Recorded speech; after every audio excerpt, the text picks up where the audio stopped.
The void beyond the Andros spiral was not empty. It was too still, like the surface of a lake before the first drop of rain. The stars shimmered faintly through the viewport of the Union exploration vessel Vireth's Promise, and Science Officer Tai Ven felt the unsettling silence pressing against the glass as if the universe itself was holding its breath. For 72 rotations, the ship had mapped the galactic edge, charting radiation belts and gravitational tiers left by ancient wars. Nothing lived out here. Nothing could, not where even light seemed to stumble and die. But today, something was calling. Tai Ven's upper hands hovered over the console, the lower ones gripping the edge of his station. His translucent eyes, the color of frozen methane, flicked across the holographic readouts. Signal detected, he said softly, his voice echoing across the dimly lit bridge. Source, unknown. Non-union frequency.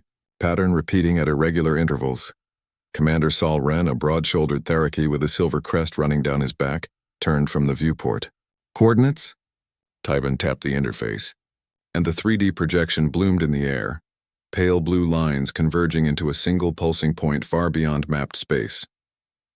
79,000 light minutes beyond the frontier line, Tai Ven said.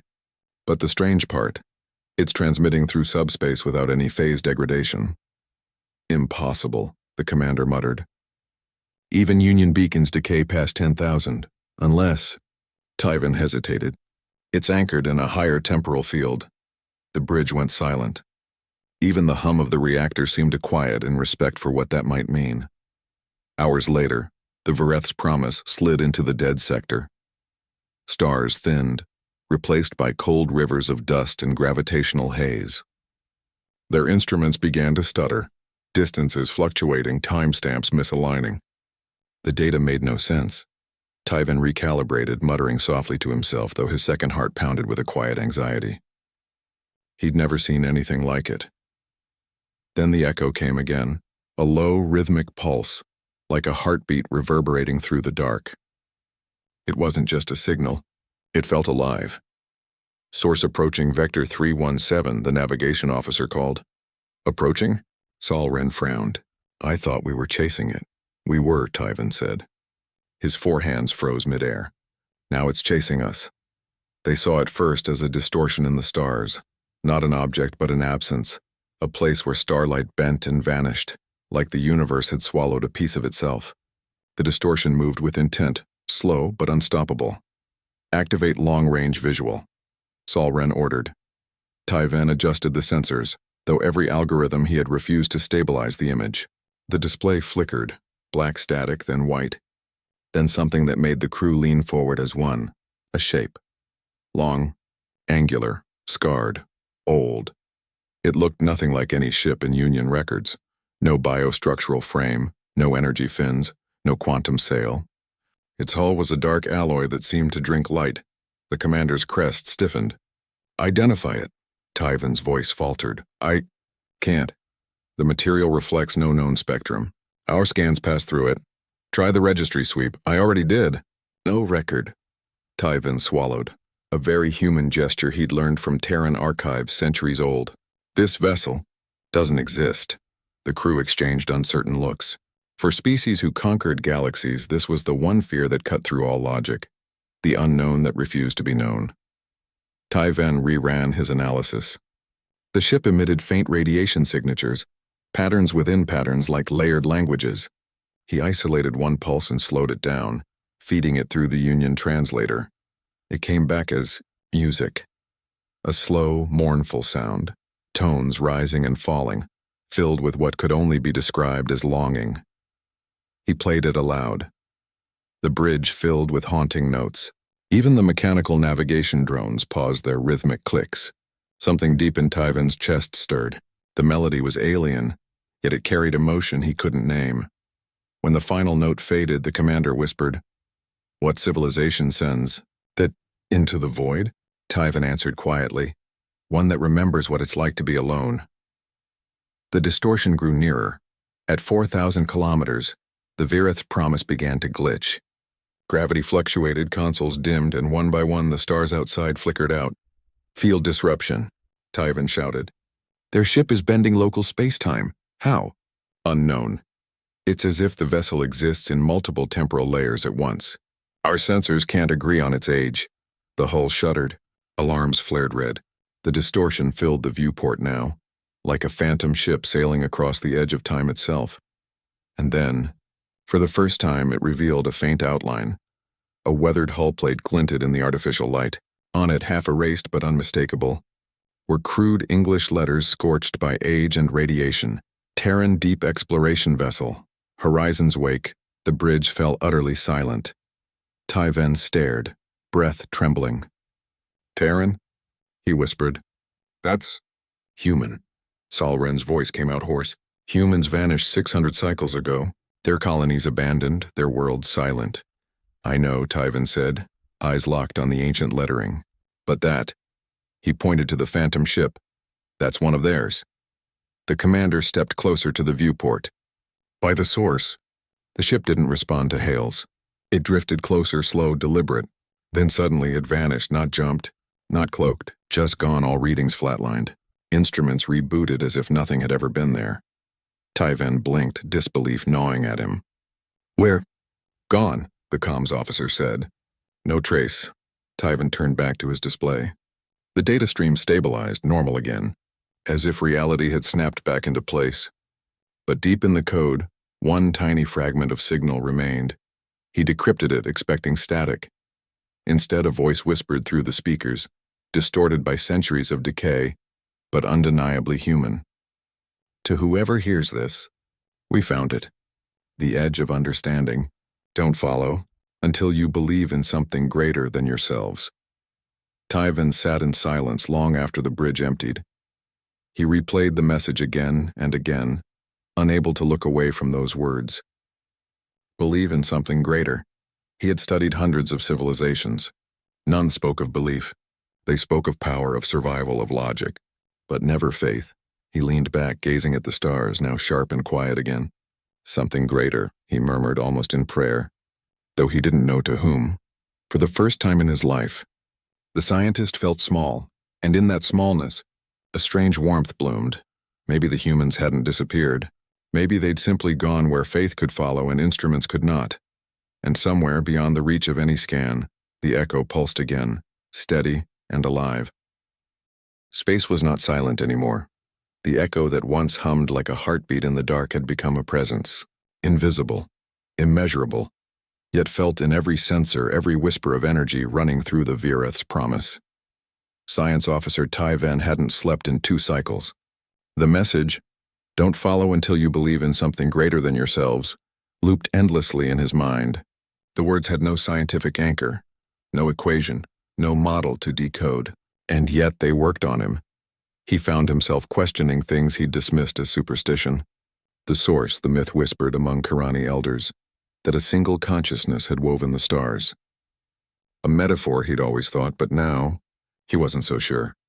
Officer Tyven, came Commander Solren's voice from behind him. The council has responded. Tyven turned, weary but alert. The commander handed him a data cube glowing faint blue. They're sending reinforcements. 3 more Union vessels will arrive in 6 hours. The anomaly has been designated Event Horizon Class Unknown. Tyven frowned. They think it's a weapon? They think it's a threat. Solren crossed his arms, his metallic crest glinting in the dim light. An unregistered Terran craft defying space-time stability? That qualifies as a high-priority risk. Commander. Tyven hesitated. Permission to speak freely? You always do. I don't think it's a weapon, he said quietly. That message, it wasn't a warning of destruction. It was reverence, like a prayer. The commander's gaze hardened. You're a scientist, Tyven, not a theologian. I know. His voice softened. But perhaps the two aren't enemies. 6 hours later, the fleet arrived. 3 vast ships emerged from warp, sleek, shining, and symmetrical, each bearing the insignia of the Galactic Union Scientific Authority. They encircled the Vireth's promise like guardians around a shrine. Admiral Rekka Solon, a towering Avanid female with glassy skin and golden eyes, appeared on the main holo. This is a Level 7 containment protocol, she declared. The anomaly represents a temporal hazard and potential contagion of unknown origin. All vessels will maintain a minimum distance of 100,000 kilometers. Tyven watched as containment drones deployed, metallic spheres drifting outward, scanning every micron of empty space. But something was wrong. The sensors began glitching again, one by one. The containment drones blinked off the map. Then came the distortion, slow, crawling, warping the starfield like molten glass. Tyven's secondary heart fluttered. It's back. Through the viewport, reality bent. The same shape began to emerge again, not by appearing, but by refusing to stay hidden. The ancient Terran vessel Horizon's Wake slid into existence like a ghost ship, crossing from dream into matter. The crew fell silent. It looked older now, impossibly older. Its hull pitted with centuries of scars, metal eroded by time itself. And yet the core pulsed faint blue, alive. Tyven's voice shook. Their reactor is still active. That's impossible, Admiral Solon snapped through the comms. A fusion core can't sustain for 6 centuries. Unless time doesn't flow for them, Tyven whispered. Unless they escaped it. The Admiral ignored him. All vessels initiate capture field. Energy beams lanced from the Union ships, converging around the Horizon's Wake. But as soon as the fields touched its surface, they shattered like glass. Sparks of distorted light rippled outward. Blue, white, gold, washing over the fleet like a wave. Tyven's console flared with impossible readings. Temporal feedback. They're bending causal flow. I can't compensate, the ship lurched. Tyven grabbed the edge of his station as gravity inverted for a heartbeat, then snapped back. And then the voice came. Not from the comms, not from the sensors, through the hull itself. This isn't your space, it said. You stand at the edge of a question your kind isn't ready to ask. It was human, calm, older than time. Panic rippled through the bridge. Officers shouted, systems failed, alarms screamed. But Tyven didn't move. He listened. There was something benevolent in that tone, like a teacher guiding a frightened child. He spoke, his voice trembling. We seek knowledge, not conquest. The reply came softer now. Then seek with faith. The word struck him like an impact. Faith, a concept that no Karani, no Theraki, no Union scholar had ever been able to quantify. He swallowed hard. Who are you? A survivor, the voice said, of what lies beyond comprehension. The hull of the Horizon's Wake shimmered. Through its fractured metal, faint silhouettes moved, tall humanoid figures. Humans. They were walking slowly as if in a dream, their faces turned toward the stars. One of them seemed to pray. Admiral Solon's order cut through the awe. All units, engage EMP suppression field. Disable that vessel before it destabilizes space-time. No, Tyven shouted. You'll destroy it. But his voice was lost in the chaos. Energy pulses flared, colliding with the distortion field. The stars twisted violently. For one moment, the void itself screamed, and then everything went white. When Tyven opened his eyes, the bridge was silent. Systems offline, no alarms, no sound. Outside the viewport, the Horizon's Wake was gone again. But this time, so were 2 of the Union ships. Only the Vireth's Promise remained, adrift alone, Commander. He whispered. Salren was slumped against the bulkhead, unconscious but breathing. Others stirred weakly. Tyven forced himself upright, mind spinning. He checked the chronometer and froze. 412 years had passed. His breath caught. The stars outside were wrong, shifted, older. He activated the emergency beacon, but it transmitted to nothing. The Union was gone, and yet the echo remained, that faint heartbeat pulse, steady, calm, unchanged. He traced it to the navigation logs. There, embedded within the last data packet, was a new signal. A single line of text appeared on the cracked display. You sought understanding. Now seek purpose. Hours later, Tyven stood alone in the observation bay, watching the silent galaxies drift by. The enormity of it pressed against his chest. The loss of time, the disappearance of everything he'd known, and yet somewhere deep within, something stirred. For the first time in his species' history, a Karani scientist whispered a word that had no translation in his language. Faith. He looked toward the stars and, almost without thinking, murmured, "This can't just be an accident." Silence had a new sound. After 4 centuries of vanished time, the Vireth's Promise floated alone among changed stars. No beacons, No union signals, only that quiet, rhythmic pulse whispering through the void like the beating heart of something unseen. Science Officer Tai Ven stood in the ruined bridge, watching the soft flicker of his console as the ship's AI struggled to reboot. Each pulse of light corresponded to the same ancient frequency, the echo of the horizon's wake. He had run every analysis 1,000 times. Each returned the same impossible conclusion. The Terran vessel had not moved through space. It had moved through causality itself. Their ship had touched the architecture of time. The navigation bay was a graveyard of floating tools and cracked screens. Tai Ven moved carefully, his 3 lungs steadying his breath. The commander and most of the crew remained in medical stasis, caught in a temporal stutter that froze them between seconds. Only Tai Ven seemed unaffected. Why, he didn't know. Maybe the distortion had chosen him. He began recording a log, his voice soft but unwavering. Cycle unknown. Ship isolated. Local star positions confirm approximately 412 standard years elapsed. Source of anomaly remains consistent. Unidentified Terran vessel. The signal persists. Subtle, rhythmic, intelligent. He paused.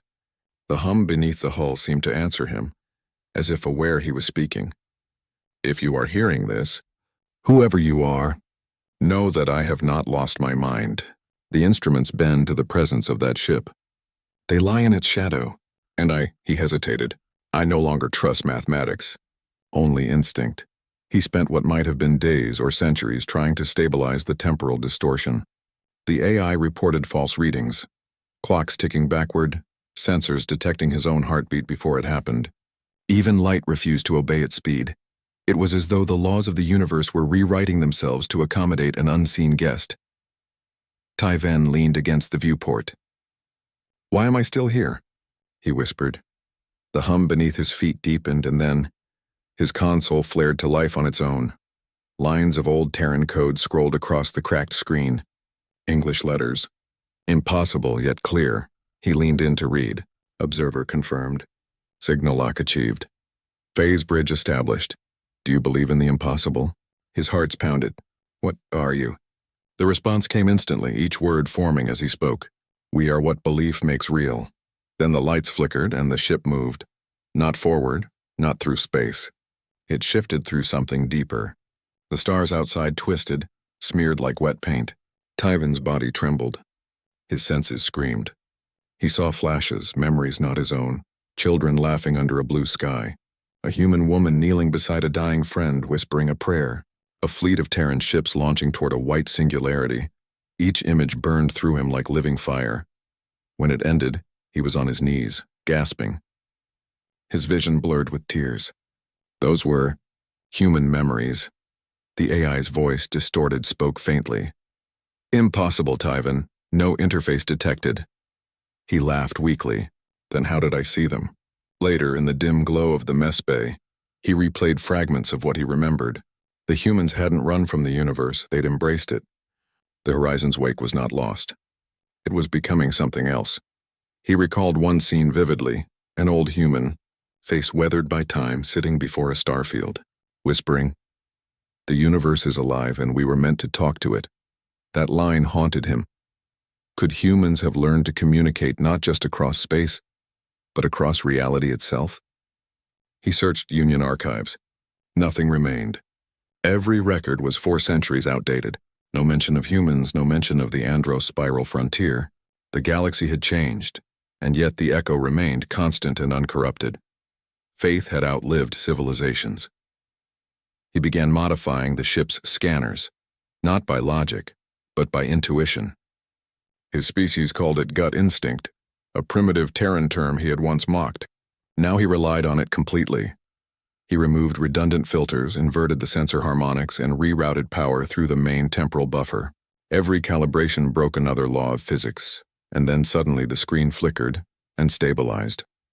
The horizon's wake appeared before him again. But this time, it wasn't just a ship. It was surrounded by something like a veil, waves of shifting light bending and folding like the breath of a living being. Tai Ven zoomed in and his voice caught. The ship's hull had changed. Engraved across its surface were symbols. Not human, not alien, but mathematical prayers, fractals repeating infinitely. each one radiating faint energy signatures that matched no known spectrum. They weren't designed to transmit data. They were designed to communicate belief. It was as though the humans had coded faith into physics itself. Suddenly, the ship's power surged. Lights dimmed. The hum of the reactor deepened to a low, resonant tone that vibrated through his bones. The voice returned, clearer now. "You opened your instruments to belief. Now they see," Tyven whispered. "Who are you?" "We were human," he froze. The voice carried an echo of millions, men and women merged through time. "We sought to touch creation, and creation touched us back. We crossed the threshold where thought shapes reality. Not gods, only explorers who refused to stop asking why. Why reveal yourselves to me?" Tyven asked, trembling. "Because you listened." The room dimmed to a deep blue. Outside, the stars rearranged, forming constellations he didn't recognize. The horizon's wake pulsed brighter, casting beams of white light across the void. "Tell them," the voice said. "Tell those who remain that knowledge without wonder is emptiness. Tell them that faith and science are the same search seen from different sides of the mirror." "I can't," Tyven whispered. "The union is gone." "Then begin again." He felt a presence brush against his thoughts, a warmth, calm and steady. For a moment he felt guided, not commanded but gently encouraged, as though the universe itself wanted him to hope. When he looked again, the horizon's wake was dissolving, fading into a million motes of golden light that scattered into the void. The console readout blinked once more. "Humanity is not gone. We are where faith meets understanding." Tyven sat alone for a long time. The hum of the ship softened to silence. He reached toward the stars with one trembling hand and whispered, "Is this what they called God?" For the first time in his life, he didn't seek data. He sought meaning. And in that still moment, just before he closed his eyes, the echo returned, softer than breath, answering him not in words, but in feeling. The vessel Odyssey's light drifted above a fractured world, a frozen marble laced with veins of luminous blue. Below lay Rethan 9, once the crown jewel of the Zelthari Dominion, now a silent crypt of ice and glass. For centuries, no human had ever landed there. Today, Captain Evelyn Rourke would be the first. She stood before the viewport as the frost storm swirled across the planet's horizon. Every flake glittered with bioluminescent light, a phenomenon that gave the world its infamous name, the Shattered Mirror. Somewhere beneath that glow, she hoped, was the proof humanity needed. Evidence that the mysterious Scourge protocol that annihilated thousands of colonies had not been human in origin. Her mission was simple: retrieve a relic from the Zelthari archives, the Codex of Concordance, a crystalline AI core rumored to record every interstellar treaty ever made. But intelligence briefings hinted that the Codex also contained something more, a recording of the first betrayal between humans and the Zelthari. "Descent path confirmed," said her pilot, Lieutenant Kyle Varen. His voice carried a steady calm, but his knuckles whitened on the controls. "No sign of atmospheric interference." "But," he hesitated. "Captain, sensors are showing biological energy. Massive. Like the planet itself is breathing." Evelyn's eyes narrowed. "Then we'll breathe with it." As the ship sliced into the ice-blue atmosphere, the silence deepened. There were no storms, no sound. Even the engines seemed muted, as if swallowed by the world's stillness. The ground came into view, colossal spires of translucent glass rising like frozen screams from the surface. Each reflected a distorted image of the Odyssey's light, thousands of copies of the same ship hovering above itself. The landing bay groaned as they touched down near a structure that resembled a temple made of crystal veins. Inside, the temperature dropped to sub-zero, and light refracted through the corridors in patterns that danced like living geometry. Lieutenant Varen's voice crackled over comms. "Captain, I'm picking up heartbeats." "Not many, 6. No, 7. Evelyn raised her weapon. "Zelthari?" "Negative," he replied after a pause. "Human." They followed the sound deeper until they reached a vast chamber filled with suspended figures encased in glass. Each body floated within a vertical prism, perfectly preserved. Human soldiers, scientists, and even civilians. Their faces were peaceful, as though caught mid-dream. Evelyn's breath caught when she saw the insignia on one of the uniforms. Terran Expeditionary Corps, her own division. How? Varen stepped closer, his voice trembling. Captain, this man. He's wearing your nameplate. She turned sharply and froze. It was true. Inside the glass stood a woman identical to her. The same eyes. The same scar across the jawline. The same captain's insignia. For a moment, the silence pressed like a weight. Then the figure inside the crystal blinked. The glass cracked. Every light in the chamber flared white. The ground convulsed. Evelyn stumbled back as the figures began to awaken, their containment pods splintering into glittering shards, the air filled with a low harmonic hum, not from machines, but from the planet itself. Through the radiance, a voice whispered directly into her mind. You have returned to your origin, echo of the first betrayal. The mirror remembers. Varen screamed as the light enveloped them both, and the world turned upside down. When Evelyn's vision cleared, she stood not in the frozen temple but on a battlefield, stars burning above, wreckage littered around. A war that had happened centuries ago was unfolding before her eyes. She realized, with a sick twist of understanding, that the Codex was not just a record. It was a time prism, and it had chosen her to relive the betrayal that ended the human-Zelthari alliance. And somewhere in the chaos of that ancient war, the other Evelyn, the one frozen in glass can, was watching her too. The sky burned like a wound in reality. Scarlet streaks of plasma fire carved across the horizon as the fleets of humanity and the Zelthari tore into each other in a cataclysmic ballet of annihilation. Evelyn Rourke stumbled across the shattered remains of a battlefield that was both familiar and impossibly alien, a place she had never seen, yet one her soul somehow remembered. The ground beneath her boots shimmered with liquid light, rippling each time an explosion thundered above. Bodies, human and Zelthari alike, lay scattered across the crystalline plains. The air was heavy with the metallic tang of ozone and grief. She looked up. A human dreadnought, TSS Valiant, streaked through the sky, trailing fire. Its engines sputtered as Zelthari plasma lances pierced its hull. Evelyn knew that ship. It had been decommissioned centuries ago. The Codex is showing me the past, she thought. But why me? A voice answered. Not aloud, but inside her consciousness, resonating like the echo of a forgotten god. Because you are her continuation, the one who carried her guilt through blood and lineage. Evelyn froze. Who are you?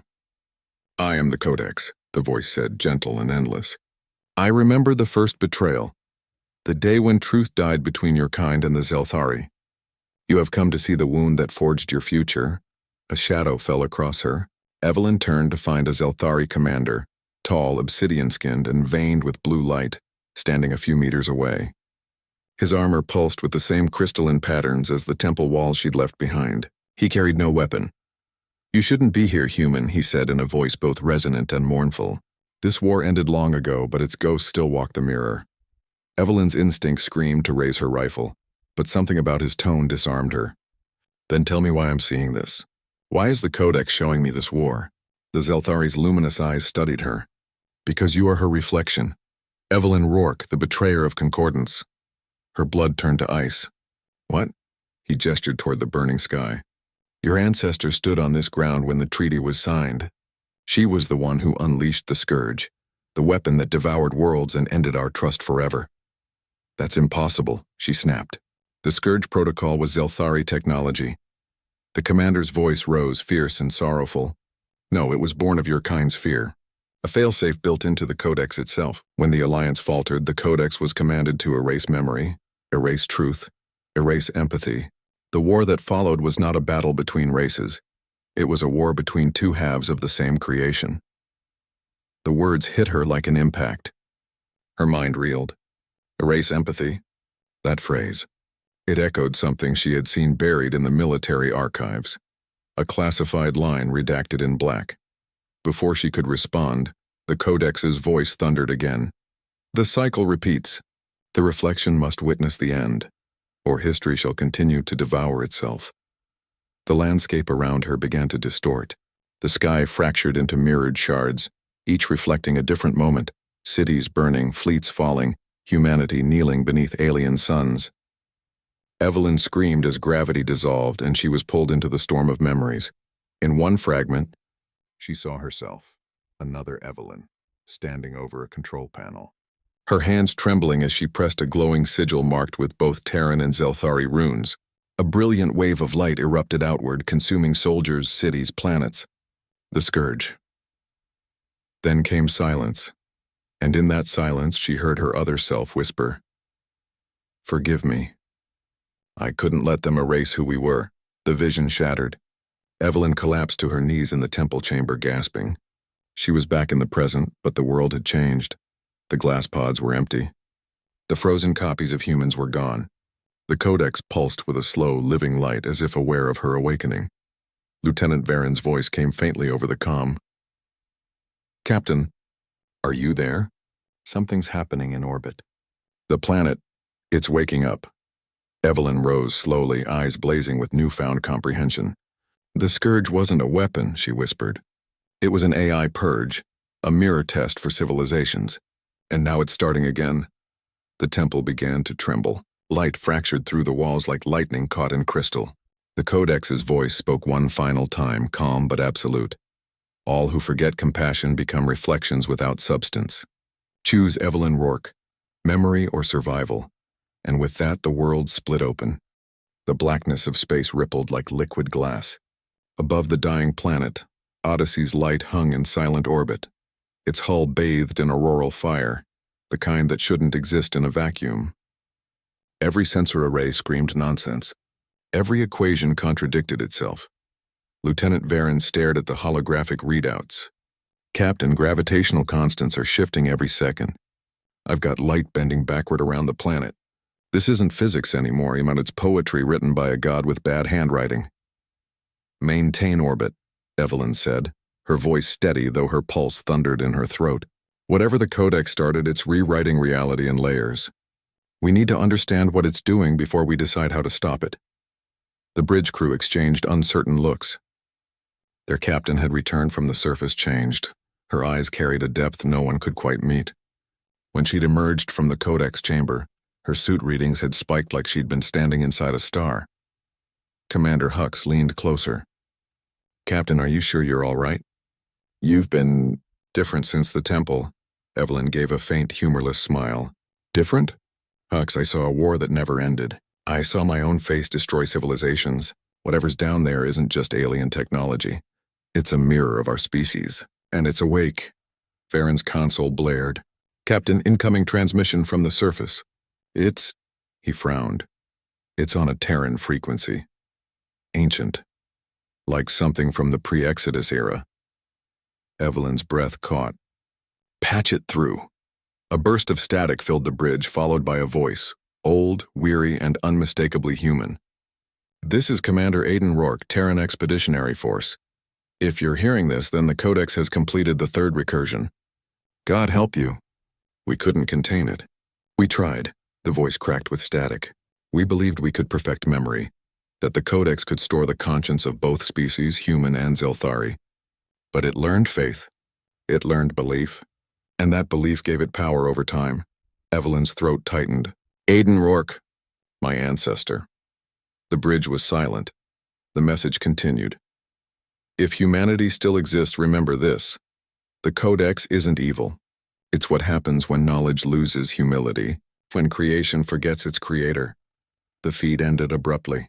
The only sound was the low hum of the ship's reactors. Varen whispered, "He said creator, not creators, singular." Evelyn turned toward the viewport. The planet below pulsed with light, rhythmic, almost breathing. "He believed," she murmured. "Even after the collapse, even after everything, he believed someone greater was still watching."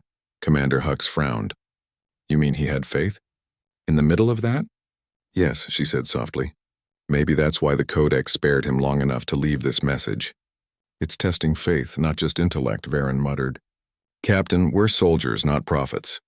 "Maybe not," she replied. "But every war I've seen started because someone thought they were gods. Maybe it ends when someone remembers they're not." The ship trembled. Energy surged through the decks. The planet below cracked open like an egg of light, revealing a vast lattice of crystalline structures glowing deep beneath its crust. Data began flooding into their systems. Blueprints, memories, equations, prayers written in code. Varen cursed. "Captain, the Codex is uploading something into our mainframe." Evelyn's mind reeled as her neural link flashed with alien images, cities built from light, creatures praying beneath twin suns, a human kneeling beside a Zelthari child, both gazing at the same sky. Then a voice whispered directly into her consciousness. "You seek to understand me, Captain Rourke, but I am not knowledge. I am remembrance. I hold what your kind forget, the faith that made you reach the stars." She fell to her knees, clutching her head. "Why show me this?" "Why now?" "Because your world has forgotten wonder," the Codex said. "Your machines remember facts, but not gratitude. Your science reaches heaven, but your hearts never look up." Tears blurred her vision. Around her, the crew struggled with failing systems as reality itself bent around the ship. "Captain," Hux shouted, "our orbit's decaying. If we don't pull away now, we'll be dragged in." Evelyn rose, eyes glowing faintly from the Codex's lingering light. "No, if it's rewriting the world, we need to see how. If it can blend memory and time, maybe it can also heal what it broke." Varen stared at her in disbelief. "You think it can heal faith?" "I think it can remind us who we were before we started playing gods." The ship lurched. A blinding wave of energy erupted from the planet's surface, not destructive, but transcendent. The auroral fire engulfed them, filling every shadow with warmth, every sensor with impossible readings. Evelyn's heart thundered. In that light, she saw 1,000 worlds, human, Zelthari, unknown, connected by a single pulse, a rhythm that felt alive. And somewhere within that endless glow, she heard a whisper older than both species. "The universe is not a machine. It is a prayer still being answered." Then silence. The light vanished. Odyssey's light drifted quietly above the now still planet. All systems stabilized. The stars shone steady once more. Commander Hux exhaled. "What the hell just happened?" Evelyn stared at the calm world below. Maybe. It remembered what peace felt like. She turned away from the viewport, a quiet smile on her face. "Prep a shuttle. We're going back down. I need to know what the Codex wants us to see next." As the crew exchanged nervous glances, Varen murmured, "Captain, after everything you've seen, do you still believe in God?" Evelyn paused, gaze distant, voice soft as starlight. "After this? I don't just believe he exists. I think he's been waiting for us to remember." The shuttle descended through a sky that shimmered like liquid glass. The world below was no longer the ruin Evelyn Rourke had left behind. It was becoming. Vast arcs of crystal curved upward from the ground, flowing like the bones of a living planet rebuilding itself. Light pulsed through the air in gentle waves, synchronized with something deep and ancient. Lieutenant Varen whispered, "It's singing." The sound was low and resonant, not mechanical, almost as if the air itself hummed a hymn. Commander Hux checked his instruments, shaking his head. "We're not reading frequencies. It's not sound, it's thought. The whole planet's resonating." Evelyn stared, transfixed. "It's the Codex. It's rewriting memory into matter." The shuttle touched down on a translucent plateau overlooking a valley that hadn't existed hours before. In its center rose a structure that stole their breath. Not a temple, but a cathedral of living light. Columns spiraled upward like frozen auroras, interlaced with veins of gold and silver. It felt sacred, but not in any religious sense. Sacred in the way a heartbeat is sacred when heard through silence. "Stay close," Evelyn said, stepping onto the surface. The ground beneath her boots shimmered like ice catching sunrise. As they advanced toward the structure, the hum grew warmer, fuller, the way the air feels before thunder or revelation. Then the light shifted and a figure began to form ahead of them. At first, it was just radiance coalescing into shape.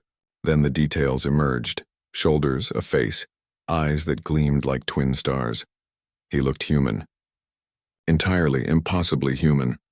"Welcome," the figure said, his voice carrying an echo as though the world itself repeated his words. "You've come far, Evelyn Rourke." Her hand went instinctively to her sidearm, though she didn't draw it. "Who are you?"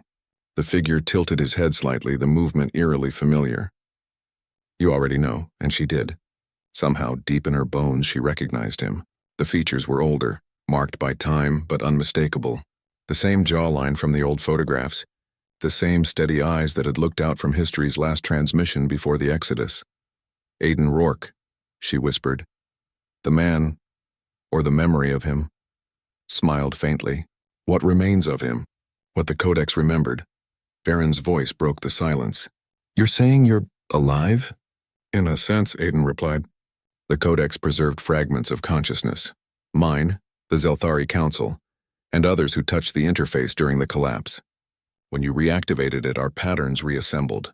We are what endures when time forgets. Evelyn took a step closer. "Then tell me, why bring me here? Why show me all this?"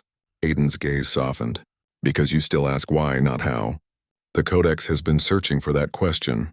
Every civilization it encountered answered with science, strategy, or survival. But never with wonder.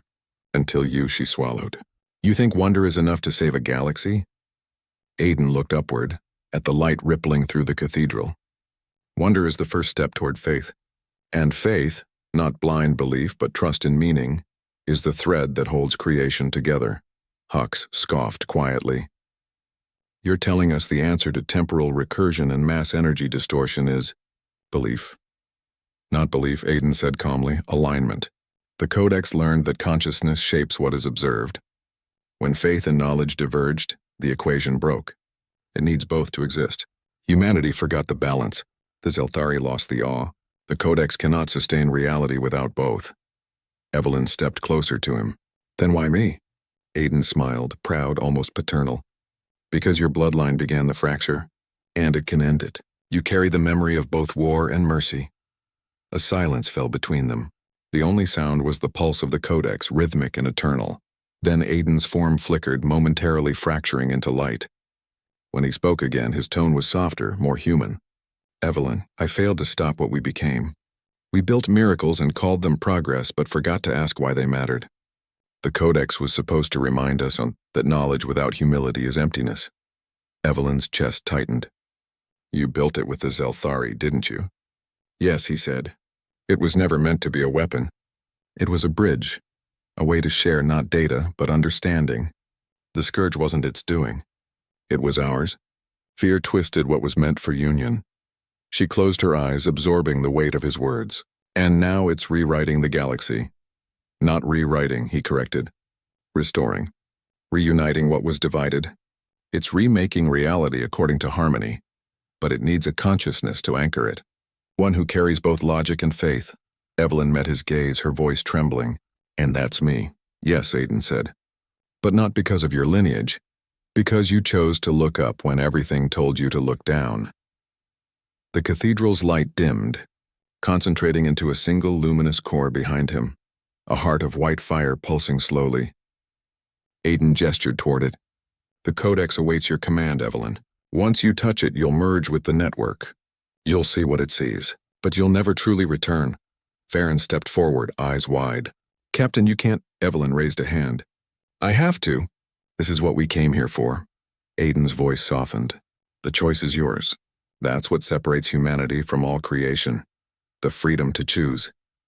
She turned toward the core of light. The hum deepened, resonating with her heartbeat. Memories flooded through her. Her childhood under blackouts, her first flight command, her prayers whispered in fear before takeoff. She smiled faintly. "If there's something out there greater than us, maybe this is how it reaches back."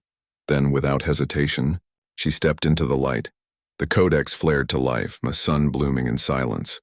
Her last thought, before everything became brilliance, was not of fear or loss, but gratitude, not luck. "Someone wanted me to live long enough to see this." The stars had always been humanity's silent witnesses, to triumph, to tragedy, to every oath we made to ourselves about never becoming what we once feared. But as the Eidolon drifted through the aftermath of the Zareth ambush, its once proud hull now scarred and bleeding light into the void, those promises felt hollow. Captain Lyra sat in the dim glow of the bridge, a lone figure surrounded by ghosts. The ship's crew had been reduced to half strength. The survivors whispered of betrayal, that someone on board had led the Zareth to their location. Every monitor displayed the same haunting message. Signal locked, interference unknown. The enemy hadn't just attacked. They had listened. Lieutenant Arden's voice broke the silence. "Captain, we found something in the comms buffer." "It's a return ping." From within our ship, Lyra's gaze sharpened. "Internal?" He nodded grimly. "Deck 12 cargo bay subnetwork. It's encrypted but not alien. It's ours. Federation military grade.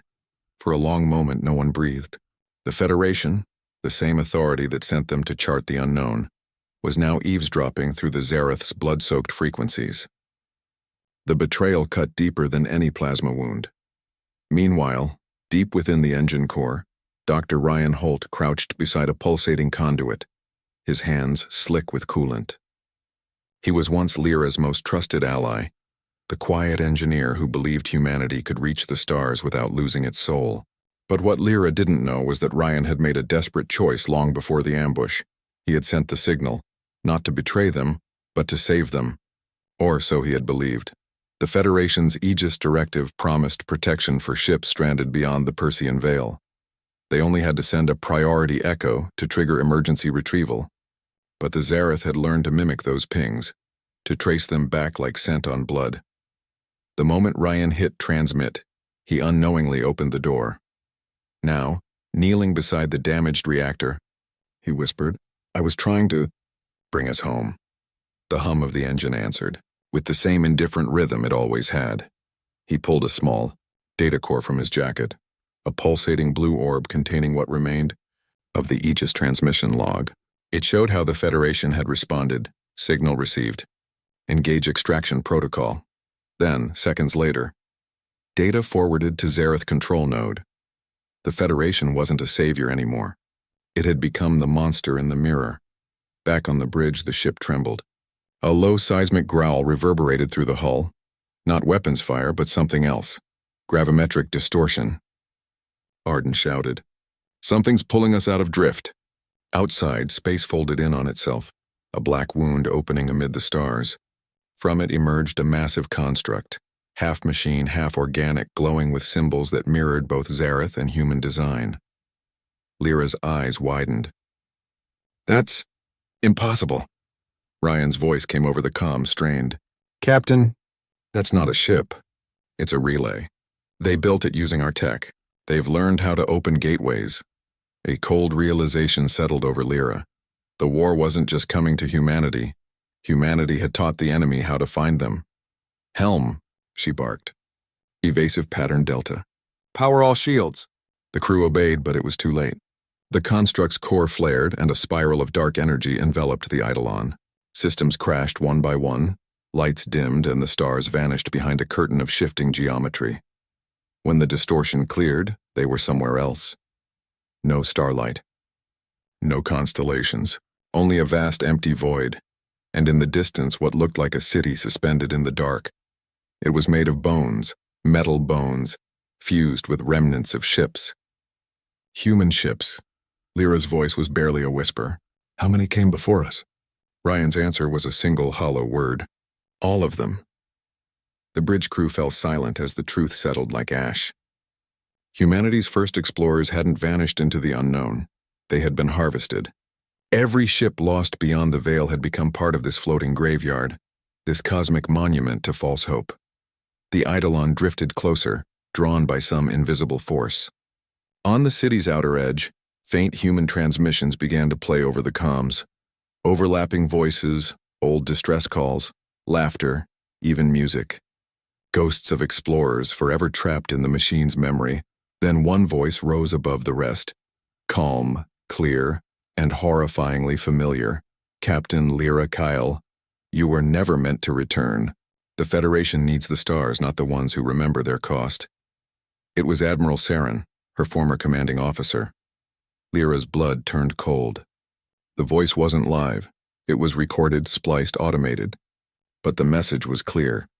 The Federation had sent them to die. And now the Zareth, using human technology, had made sure death would never let them go. Lyra's hands clenched into fists as she looked out at the endless graveyard. "Then we'll burn their monuments down," she whispered. "We'll remind them what humanity really means. Yo." Eidolon powered up one last time. Engines, roaring defiance into the darkness, and set a course straight for the heart of the alien human city. The promise of the stars had been broken. Now humanity would make its own.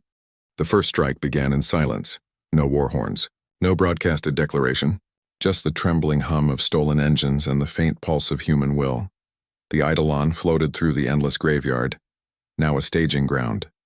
Human wrecks and Zareth ruins drifted together, fused by time and betrayal. What had once been monuments to defeat were now reborn as weapons. Captain Lyric Hale stood before a wall of flickering holograms and maps of the alien human city they now called the Relay Nexus. The construct pulsed with a rhythm like a beating heart, each pulse sending energy through arteries of dark matter and broken ships. "We hit the core node first," she said. "Cut its connection to the Federation signal. If we're right, that will sever the Zareth's command uplink and maybe, just maybe, give us back our future." Around her, survivors stood in makeshift armor, scavenged from wrecks engraved with crude human insignias. Lieutenant Arden, his face scarred but steady, nodded. "And if we're wrong?" Lyra met his eyes. "Then we die as humans, not as ghosts inside their machine." Deep in the bowels of the Nexus, Dr. Ryan Holt was already at work. He'd discovered something extraordinary. Beneath the alien architecture lay a neural substrate built using human cortical data. The Zareth hadn't just copied human tech. They digitized the minds of lost explorers, using them as living processors.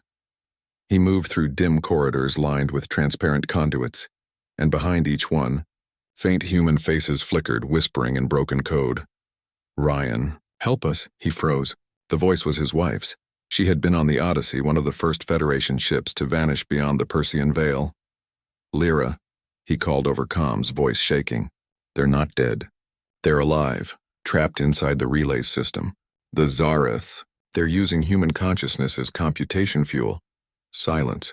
Then Lyra's voice, steady but raw. "Then we're freeing them. All of them." The battle began at the relay's outer rim. The Eidolon led the charge, its fusion drive screaming as it pierced through a swarm of biomechanical drones. The drones twisted and screamed, not with sound but with psychic resonance that scraped against the human mind like glass. "Shields to 70%, Arden barked. "Starboard plasma battery online."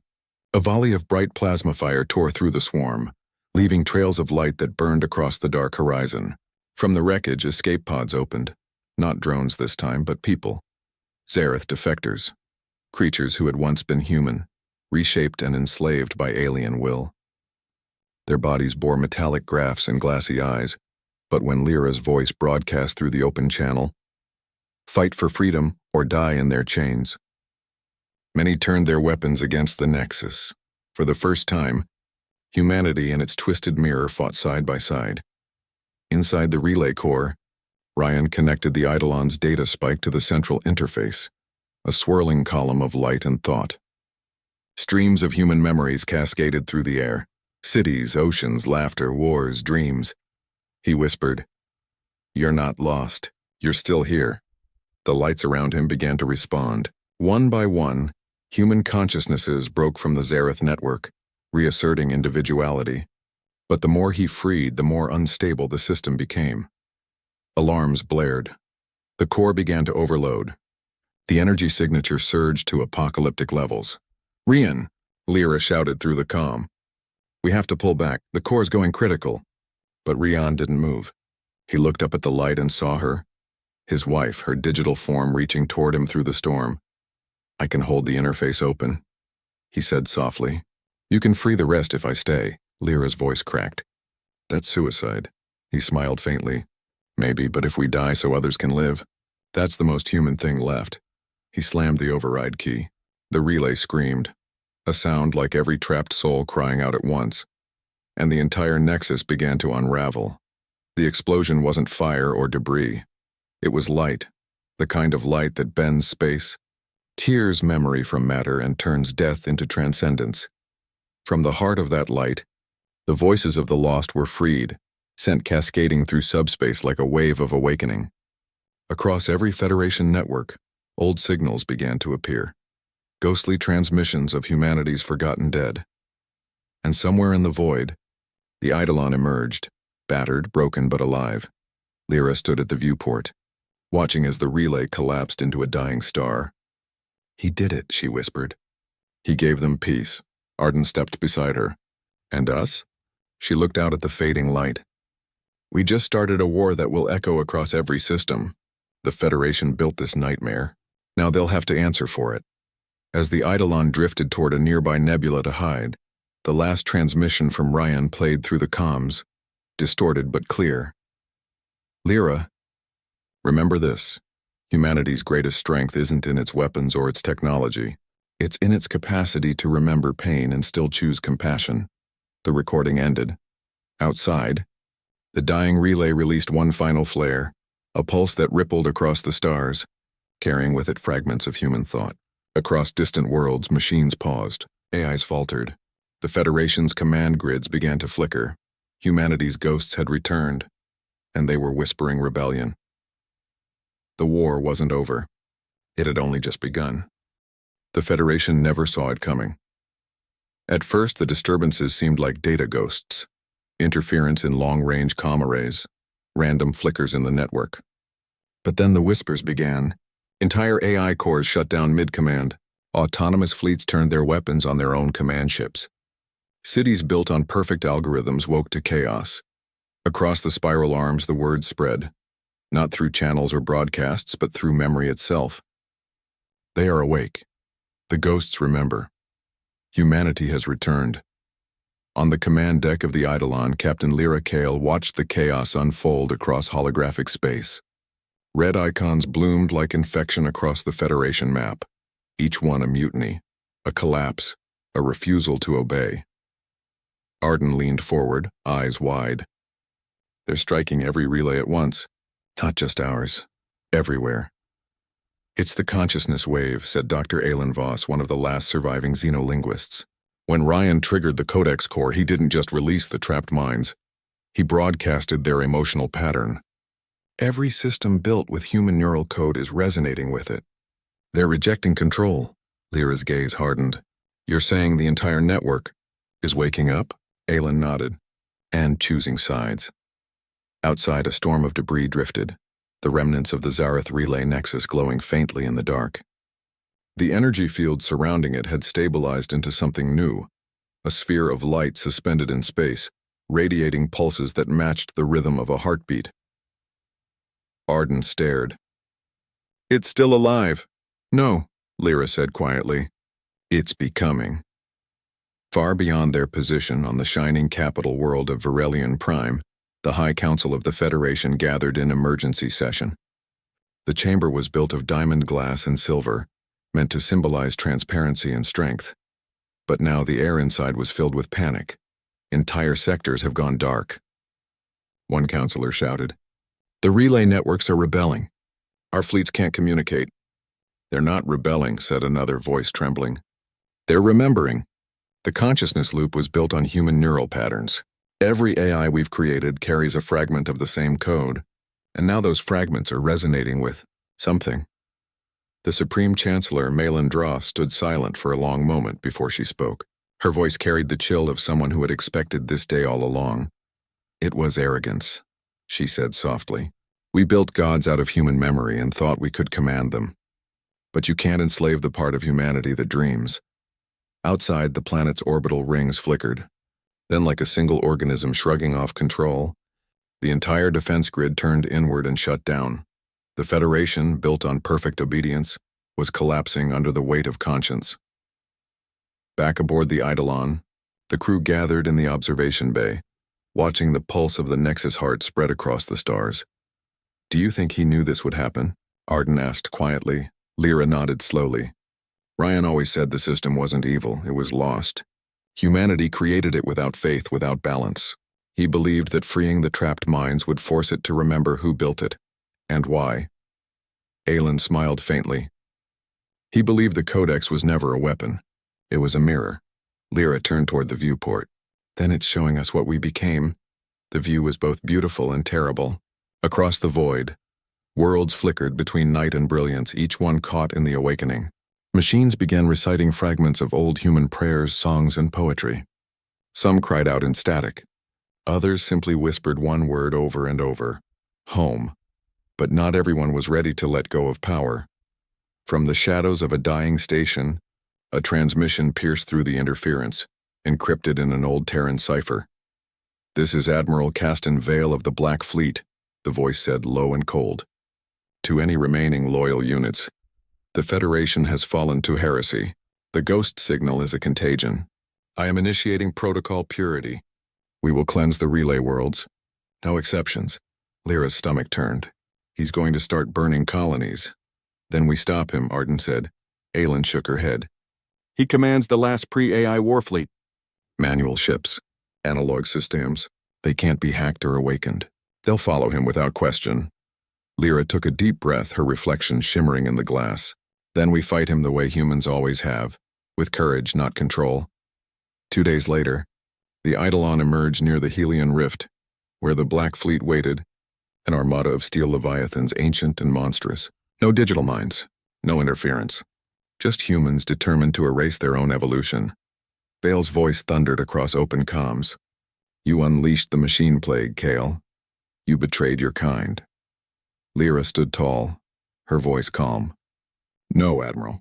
You betrayed what it means to be human. You forgot that control isn't safety amidst fear and uniform. He laughed. A bitter, broken sound. We made gods of ourselves, Captain, and now your ghosts are taking that away. Maybe gods were never ours to be. The channels cut to static, engines roared, and the battle for humanity's soul began. The Eidolon darted through the storm of missiles weaving between the hulking cruisers of the Black Fleet. Plasma fire scorched the void. Explosions blossomed like dying suns, but amid the chaos something impossible happened. The Nexus heart pulsed again, a blinding surge of energy rippling through space-time. Ships across both sides froze mid-battle as their systems flickered with light. Holographic forms appeared on every bridge, human faces, thousands of them glowing and translucent, the lost souls of the Codex. Stop, one voice whispered, the voice of a child. Stop fighting. You're all the same. Lyra lowered her weapon, eyes wide with tears. Across the channel, Vale hesitated. His hand trembled over the command console. Who are you? The light answered with a single word. Human. The wave struck, disarming every ship, shutting down every reactor. And for 1 infinite second, silence fell over the entire battlefield. It wasn't victory. It wasn't defeat. It was remembrance. As the light faded, Lyra whispered, Not luck. Someone wanted us to live. Aelin looked up, her expression unreadable. Someone. Or something. But Lyra only smiled faintly, gazing at the stars where the Nexus pulse had begun to fade. Maybe both, she said. Maybe both. The silence that followed the Battle of Helion Rift wasn't empty. It was sacred. For the first time in recorded history, no ships moved, no orders echoed, and no weapons sang. Across thousands of kilometers of cold vacuum, fleets that had been enemies only moments ago floated together in reverent stillness, watching the light fade. The Codex pulse had ended the war, but it had also awakened something far older. Captain Lyra Kale stood on the Eidolon's bridge, surrounded by the wreckage of 2 civilizations. The once black warships now glowed faintly, each hull carved with strange new symbols, fractal, fluid, alive. Report, she said softly. Arden's voice was hushed. Every system's rebooting, but not under our control. It's like they're synchronizing with something outside normal space. Aelin frowned at her console. Gravitational anomalies across the rift. The pulse isn't decaying, it's folding. Folding? Lyra turned toward her. Yes. Space-time is compressing at the point of origin. It's forming. A corridor. Lyra stared out the viewport. And there it was. A wound in the void. A perfect sphere of golden white energy, pulsing rhythmically, like the breath of a sleeping star. The rift was no longer chaos, and it was order, drawn into harmony by a presence that felt conscious. Aelin whispered, The Codex isn't done. Hours later, a message came through, not on any channel, not in any frequency. It simply appeared inside every mind aboard the Eidolon. A voice, neither male nor female, neither mechanical nor divine. The cycle is complete. Humanity remembered its origin. Now remember its purpose. Images flashed. Earth in her infancy. Oceans boiling under a newborn sun. The first spark of consciousness. A child looking up at the night sky, whispering a prayer without knowing why.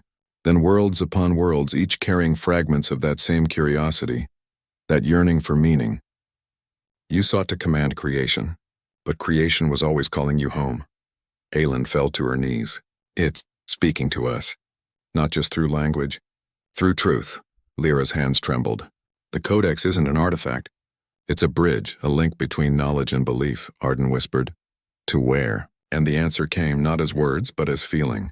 Beyond the veil, the Federation survivors, human and alien alike, gathered in a joint council aboard the flagship Eidolon.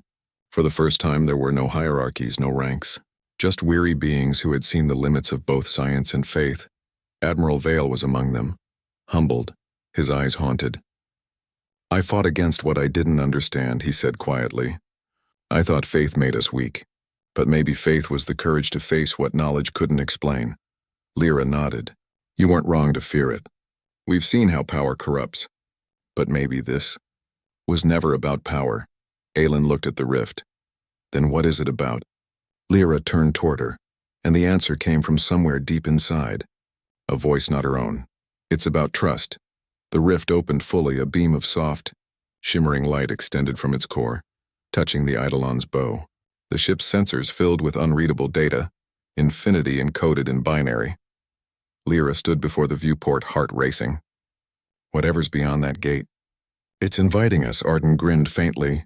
And you're thinking of accepting, aren't you? She smiled, eyes wet. Humanity has always crossed every horizon it wasn't meant to. The crew exchanged looks. Fear, wonder, hope.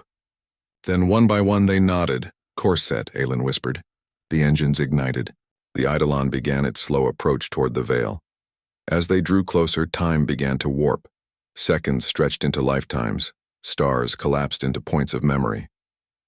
Every thought, every emotion, every act of defiance and compassion that had ever defined humanity flickered before them. They were being seen. And somewhere in that endless radiance, a pattern emerged, not chaos, but intention. Stars arranged themselves into constellations of meaning.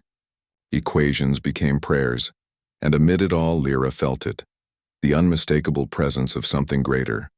Not a machine, not a god of human invention, something real. A stillness that existed before light itself, she whispered. Are you the Codex? The voice answered gently. No, the Codex was humanity's reflection. I am what you were reflecting. Tears rolled down her cheeks. Then went on, what are we? My imagination made conscious. For a moment, all of them, humans, aliens, AI remnants, understood. Every discovery, every prayer, every act of creation had been a conversation across eternity. They were not alone and had never been. They were part of something that wanted to know itself, through them. Lyra's voice trembled. Why us? Why humanity? Because you chose to believe without seeing. The light grew brighter, and as the Eidolon crossed the threshold, the crew felt weightless, not as if their bodies were gone, but as if they were finally whole. No fear. No separation, only unity. When the light faded, there was no ship. Only a quiet pulse left in the rift, like a memory echoing across creation. In distant systems, children looked up at the stars and whispered, "It's beautiful tonight," and though they didn't know why, they felt peace somewhere beyond the veil. Lyra opened her eyes.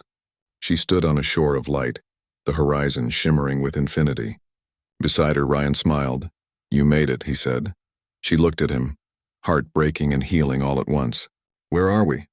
He pointed toward the endless expanse. At the beginning, the stars above pulsed softly, not as distant suns, but as the heartbeat of the one who had imagined them. Lyra smiled, a single tear glimmering in the radiance. Then it was never luck, she whispered. Rian nodded. No, it was always love.